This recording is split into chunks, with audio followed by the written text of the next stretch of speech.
So this is the nature of a human being. Whatever you're deprived of, you think that is the highest thing. Whatever you don't have, looks like at that moment, that is the highest thing. If you have not eaten for 2 days, food will be God, yes or no? No? Yes. If you don't understand this, close your mouth, hold your nose like this for 2 minutes. Will you ask for air or God? Air. God comes and says, you want me or air? You'll say, hell with you, I want to breathe. Because whatever at that moment you're deprived of, that takes on enlarges itself in such a way, it blocks everything out. Or in other words, when you're in any state of compulsiveness, you don't see anything the way it is, it gets exaggerated. If your bladder is full, 1 minute, I'm talking about enlightenment, your bladder is very full. Are you interested?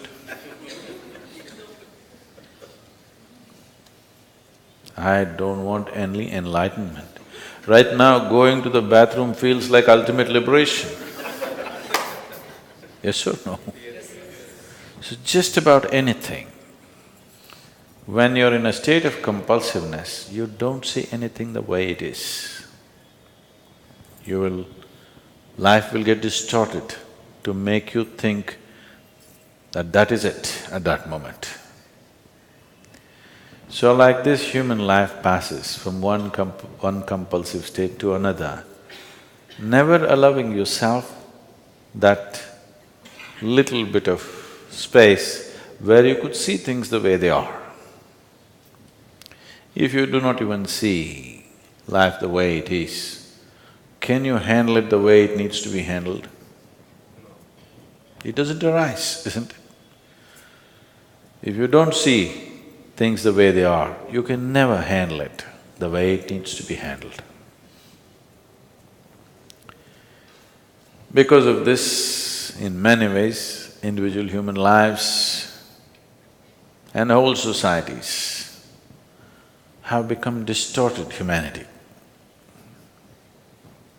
When I say distorted, it's normal, I mean normal.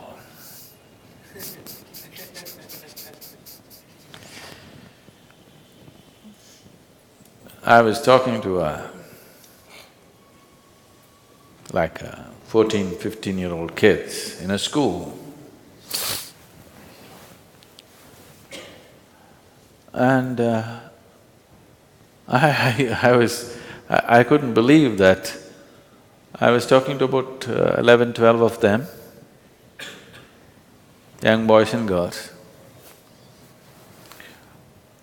When something came up and I was just asking them what are they going to do next because they were in their 10th standard or something. They're only talking about finding a job and earning a living. I couldn't believe this because my whole life I never thought of earning a living. My dear father used to break his head. This boy has no fear in his heart, what will happen to him, what will happen to him? I said, not having fear is a problem? I thought fear is a problem. I never thought not having fear is a problem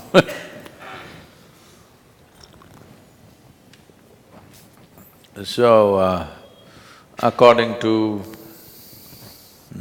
the dictates of the divine, I was supposed to become a doctor because my father is a doctor. At the age of 10, I told him, no, that's one thing I'm not going to be, I'm not going to be a doctor. But every day somebody is trying to work on me, you must become a doctor, you must become a doctor. You know, Indian family, you must become a doctor. If you cannot… Of course, now they've all shifted to software. I was I was… I was in Chicago just 8 days… just 2 days ago I came to India, so 1 week ago, 8 days ago, I was in Chicago. And an Indian person came and I asked, okay, what are you doing? What else, Sadhguru? That means he's a software engineer.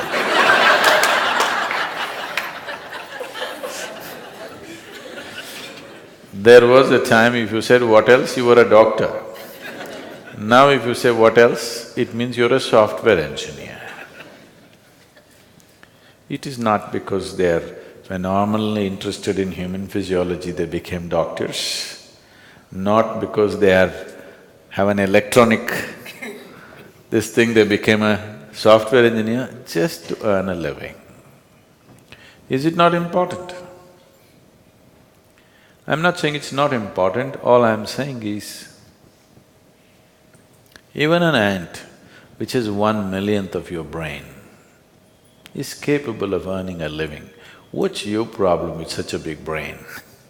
Why I'm saying this is, this idea, this horribly limiting idea has been imposed into our youth that you must earn a living and that's the biggest thing. With this big brain, earning a living is actually a problem on this planet. I know everybody's been conditioned to believe that. It is not so, I'm telling you. It is not so. Earning a living is a petty thing for human consciousness, but unfortunately, whole humanity is investing all its energies and intelligence in just earning a living. If this one thing does not change in the world, that…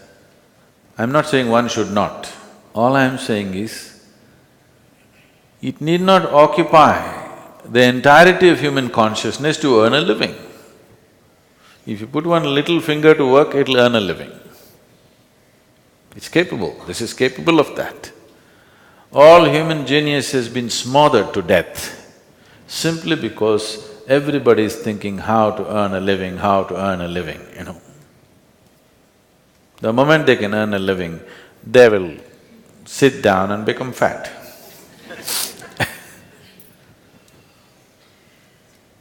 You must be saying, what can I do with this life, isn't it?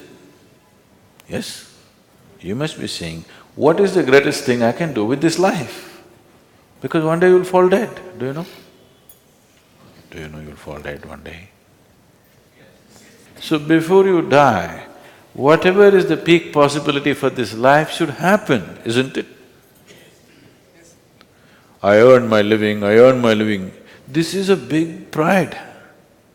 Why don't you see every insect, every worm, every bird, every animal, every creature on this planet is earning a living? What is there to be so proud of about I earn my own living?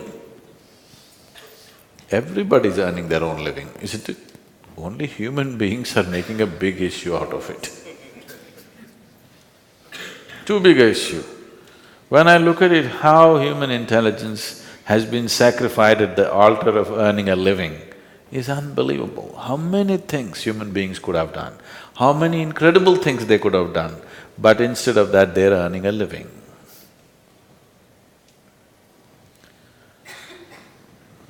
So it's very, very important. I'm just thinking we should start a wave, particularly in schools and colleges, that earning a living is a damn little thing. It is not the prime of your life. With one little finger you can earn a living. With this big brain, when an ant can earn its living, this big brain, should it struggle to earn a living? That has become a problem because you want to be like somebody else, isn't it? You want to be like somebody else, that enslaves you. And once you're into this chakra, nothing else is possible, it just keeps you going and going and going endlessly. Now this possibility of This simple thing called yoga is not about twisting your body, it's not about getting fit, it's not about getting healthy. All these things nature will do for you, if only if you live in tune with it.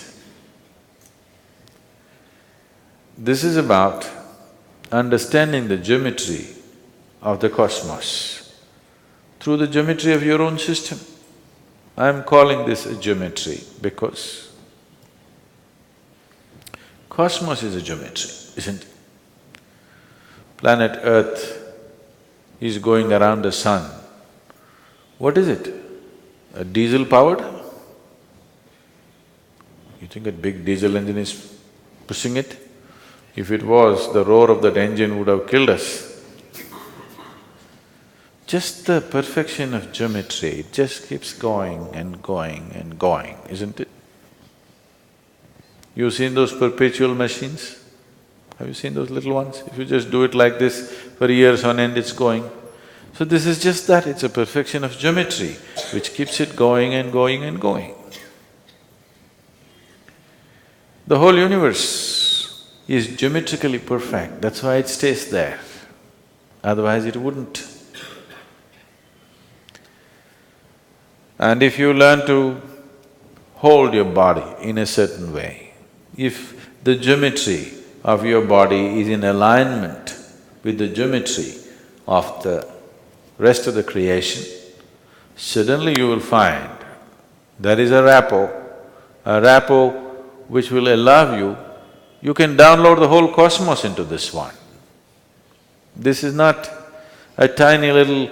If you simply like this, if you live, you're just a piece of flesh and bone. If you just get it right, suddenly this is something else. Probably these days, you don't have this experience anymore because you got all Tata Sky, dish net and all that stuff. But if suppose you had a television in your home in 80s when first the Doordarshan came, you are watching your favorite cricket match, suddenly your television goes boop, boop, boop. Then you climb up the terrace and there is one aluminum contraption. If you do like this, nothing will come. If you do like this, nothing will come. You just get it to the right place. The world pours into your sitting room. This is just like that. If you learn to just hold it right, the whole cosmos will pour into you. So, this is engineering yourself.